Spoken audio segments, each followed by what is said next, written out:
Mountains National Park proposed the Park It Forward program. If it goes through, it would cost $5 a day to park, $15 a week, or $40 for an annual pass. Okay, we've told you about how the money will go toward a whole plethora of projects in the national park, but reporter Caitlin Keenahan shares how it could help one population in particular. Caitlin, tell us more. Yes, Abby, Heather, wildlife biologists estimate that roughly 1,900 bears live in the Great Smoky Mountains National Park.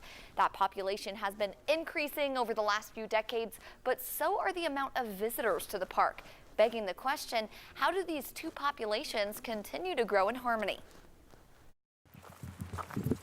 With millions of boots on the ground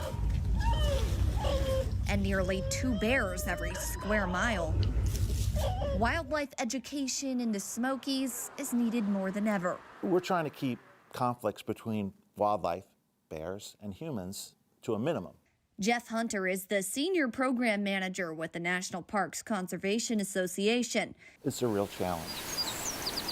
He's also the facilitator for the Bear-Wise Task Force. It's about educating the public to live alongside these animals. Bear-Wise Task Force is seeking to keep these bears wild, right? We don't want the bears to become food conditioned, because once they start to learn to access human food, that's when you start to see conflicts. Bear-Wise and NPCA don't want it to get to the point of being a problem, but education requires resources, and that's where Park It Forward comes into play. This will allow us to hire more people to look after this place and interact with the public, which is growing and growing and growing. The Smokies parking proposal could generate $10 to $15 million a year. So the Park It Forward initiative will allow the wildlife program in the Smokies to grow, so they can have sufficient staff and resources to look after the wildlife, to make sure populations are protected, and that there isn't conflict between humans and elk and humans and black bears.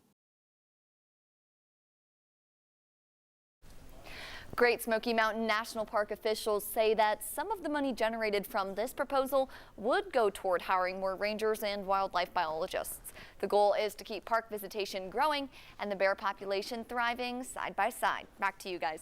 They are so cute. I mean, from a distance, but cute. I know these park fees are controversial, but I'm sort of like, if it helps this beautiful park that we love so much, then it's okay. We're all for it. Yeah. All right. Thank you, Caitlin. We're going to